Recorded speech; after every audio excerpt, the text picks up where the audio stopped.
Sahabat entrepreneur, salam hebat luar biasa. Pada kesempatan kali ini, saya akan membahas apa bedanya orang sukses dan orang kaya.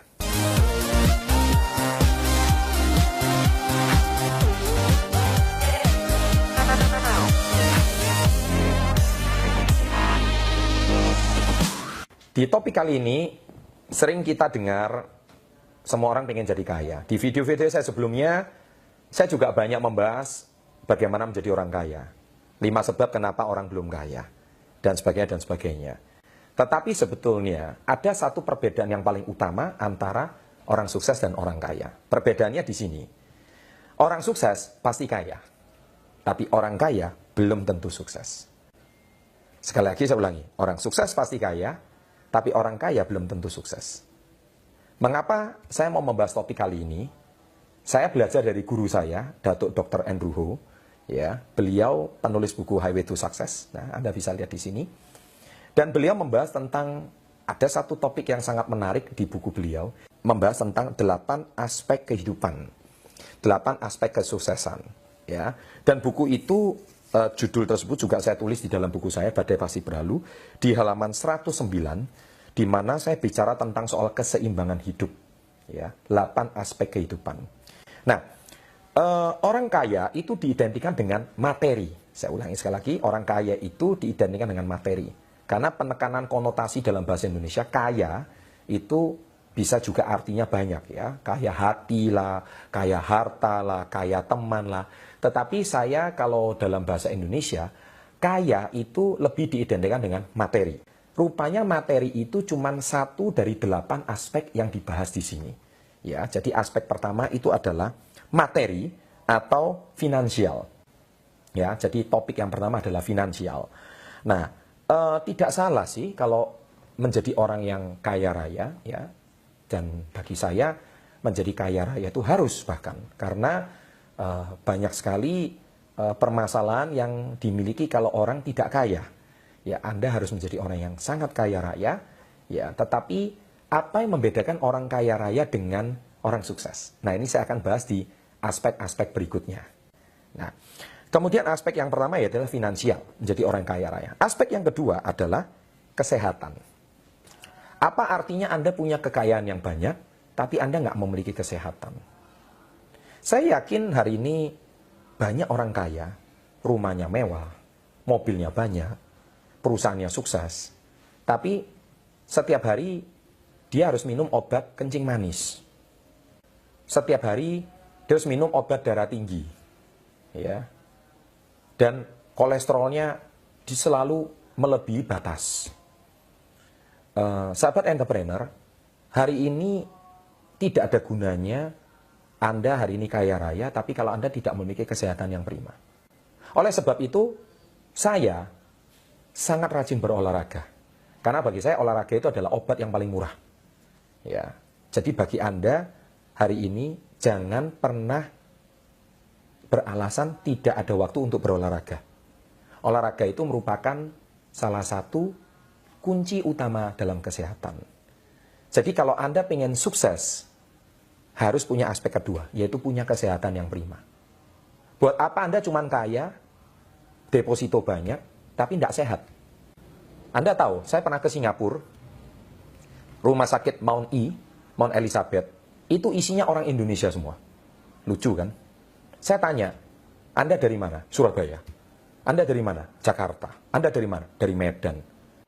Saya perhatikan, kenapa rumah sakit Mount itu isinya orang Singapura. Dan rupanya mereka itu bukan orang miskin loh.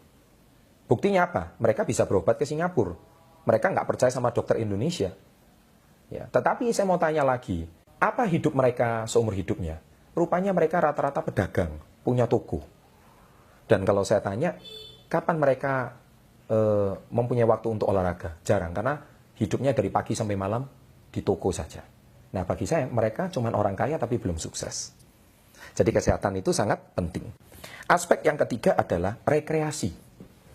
Buat apa hari ini Anda punya kekayaan banyak, tapi Anda nggak punya waktu untuk menikmatinya? Rekreasi itu sangat penting, aspek yang ketiga. Karena rekreasi itu merupakan tempat untuk Anda mencari inspirasi.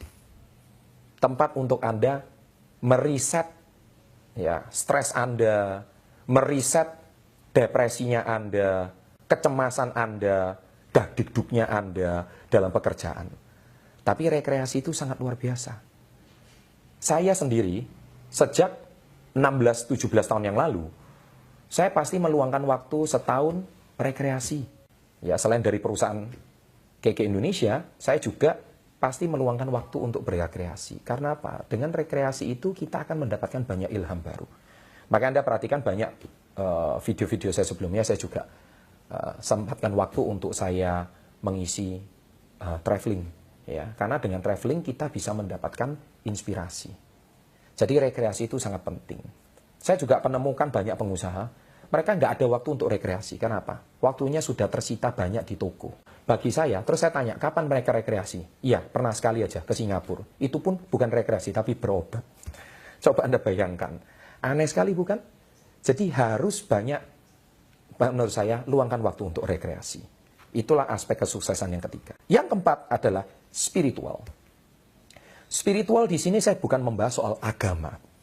Karena spiritual di sini yang saya bahas adalah berbicara soal bagaimana Anda meningkatkan kualitas hubungan Anda bersama Sang Pencipta. Spiritual di sini bukan berbicara ritual. Saya ulangi, spiritual sama ritual itu berbeda.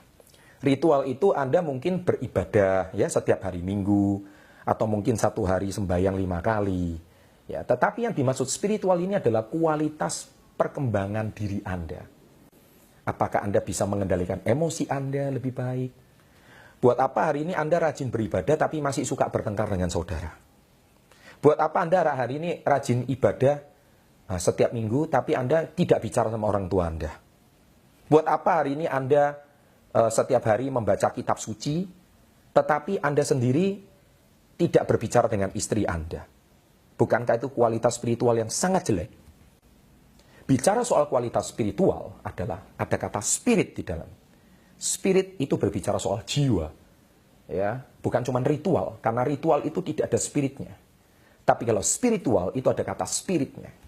Nah, spirit di sini itu berbicara soal bagaimana Anda memiliki pribadi yang lebih baik. Kualitas yang lebih baik dari tahun ke tahun. Contoh Anda mungkin seorang yang emosional pemarah. Tapi dengan kualitas spirit yang meningkat, Anda lebih belajar mengalah, lebih belajar ikhlas, maka Anda lebih akan menjadi pribadi yang lebih baik. Ya, mungkin Anda pribadi yang suka temperamen. Tetapi mungkin dengan menonton video ini, Anda mungkin disadarkan, apa sih untungnya Anda temperamental? Sudah selain meningkatkan tekanan darah tinggi Anda, ya, kesehatan Anda tidak baik, dan ujung-ujungnya hubungan menjadi rusak. Ya, jadi boleh saja memegang prinsip, tetapi kualitas spiritual Anda tidak lebih baik. Nah, kemudian yang kelima, aspek yang kelima adalah finansial. Ya, karir. Ya, saya ulangi, karir. Jadi karir itu harus wajib menurut saya, terutama seorang pria.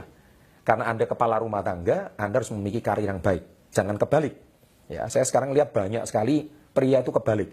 Yang punya karir wanitanya, yang prianya tidak punya karir. Nah, itu menurut saya belum sukses. Wanita adalah kodratnya menjaga rumah tangga, pria adalah kodratnya kepala rumah tangga. Kalau kepala rumah tangga harus punya karir. Ya. Tapi ingat, setelah Anda punya karir, jangan lupakan keluarga Anda. Nah, yang keenam, yaitu keluarga. Nah, keluarga yang tadi saya barusan bahas. Saya juga banyak menemui orang kaya, tapi keluarganya tercerai-berai. Banyak orang kaya, tapi hubungan sama pasangan tidak baik. Banyak orang kaya, tapi hubungannya dengan saudara seperti kayak kucing dan anjing. Banyak orang kaya, materi berlimpah, tapi sama sekali tidak punya hubungan yang harmonis dengan anak-anaknya. Jadi menurut saya dia cuma orang kaya tapi tidak sukses. Buat apa hidup seperti itu? Saya nggak mau hidup seperti itu. Buat apa ini Anda punya deposito triliunan, tapi nggak bicara sama suami, nggak bicara sama istri, ya kan? Sama anak hubungan juga keras. Buat apa? Maka aspek keluarga itu yang sangat penting. Yang ketujuh adalah pengembangan diri. Channel Success Before 30 diadakan adalah untuk tujuannya bagaimana menciptakan 1% penduduk Indonesia bisa menjadi wirausahawan. Dan salah satu kunci utama wirausahawan menjadi entrepreneur sukses adalah pengembangan diri. Jangan harap Anda bisa menjadi seorang pengusaha sukses kalau diri Anda tidak berkembang dari waktu ke waktu. Karena pengusaha itu harus selalu berkembang. Menjadi pengusaha kalau tidak bisa berkembang, tidak usah jadi pengusaha. Karena apa? Anda menjadi pesuruh saja. Karena Anda tidak perlu mengembangkan diri Anda. Kalau Anda mau terus bertumbuh dan berkembang, maka pengembangan diri itu wajib. Ya. Buat apa uang banyak tapi diri tidak berkembang? Ya. Dan yang kedelapan adalah relationship atau hubungan sosial. Sekalipun Anda sudah sukses, kaya raya, jangan lupakan hubungan sosial. Saya juga banyak temui, banyak orang kaya, rumah mewah, deposito banyak, tapi nggak punya teman. Ya, nggak punya teman. Kenapa? Kesepian seorang diri di rumah. Temannya cuman apa? Temannya cuman anjing. Ya. Temannya cuman hewan di rumah. Banyak. Ya, karena bagi dia yang cuma bisa mengerti dia itu hewan peliharaannya. Aneh kan? Nah, menurut saya ini nggak baik juga. Ya, kalau bisa Anda punya hubungan yang baik dengan sesama. Ya, saya juga pernah membahas di video sebelumnya itu 3 jenis teman. Ya, minimal buddy friend juga tetap harus ada. Mentor friend juga ada, follower friend juga ada. Jadi teman bagi saya tidak boleh hilang. Nah, sahabat entrepreneur, di video saya kali ini semoga 8 aspek kesuksesan ini yang bisa menjawab apa beda orang sukses dan apa beda orang kaya. Saya doakan Anda semua, semoga Anda bisa menjadi orang sukses, bukan cuma menjadi orang kaya. Sukses untuk Anda, salam hebat luar biasa.